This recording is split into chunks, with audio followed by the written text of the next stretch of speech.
Bax, iki yol var. Bura qanqaraçılıqdır, bura istirahətdir, adamın üzücüdür. Nə deməkdir bu? Bura kişi tərəfimizdir. Kişilər bilirsiniz də, qanadsız mələk deyirlər. Dolayı gözə görünən mələk.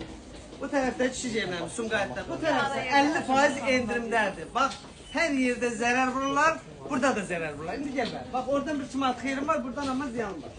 Nədir? Halal xoşunuz olsa birdən şey deyərsin.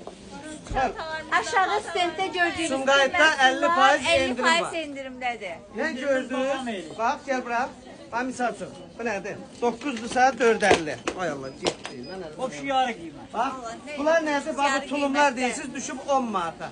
Koftalar var, donlar var ki 4 manat 50 köpüyə. Xahiş edirəm, gəlində qəpik quruşlarında gəlin. Baxın, görün nə qəşəng modellərimiz var. Bura bax. Bax, bax, bu nədir?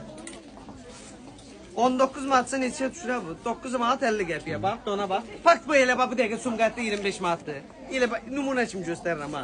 Gəl bura. Bax, 9 manat deyil, 4 manat 50 qəpiyə. Daha nə istəyirsiniz? Yarı qiymət. Hanımlar bizdən inciməsin, mən o zarafatla, mən də indi sizin kiçik qardaşımız. Amma indi bilirsiniz də, indi 90% 28 olur da, manat dırdır deyil, arvad tərəfdə olur. 14 manatdır əziz xanımlar. Baxın, belə qəşəng. Əlimdəki paltar 36 manat. Paylaşın, bütün qovm əqraba bilsin. Nə bilim, İnsanlara çatsın. rayonlardan, şəhərlərdən hamı axın gəlsin. Çünki yay başlamamış, Vaxtında endirmə gəlmədi qoydu. eləyinə, Sumqayıt 50% endirmə birinci bax bu dəqiqə Azərbaycanda mən girdim. Keçən il mən girdim, hamı başladı Türkiyə düşdü, hamı düşdürdü qiymətləri. Yaddan çıxdım. Amma bax bu il xahiş edirəm yadınızdan çıxardım. Bax yenə də birinci mən açılış elədim 50%.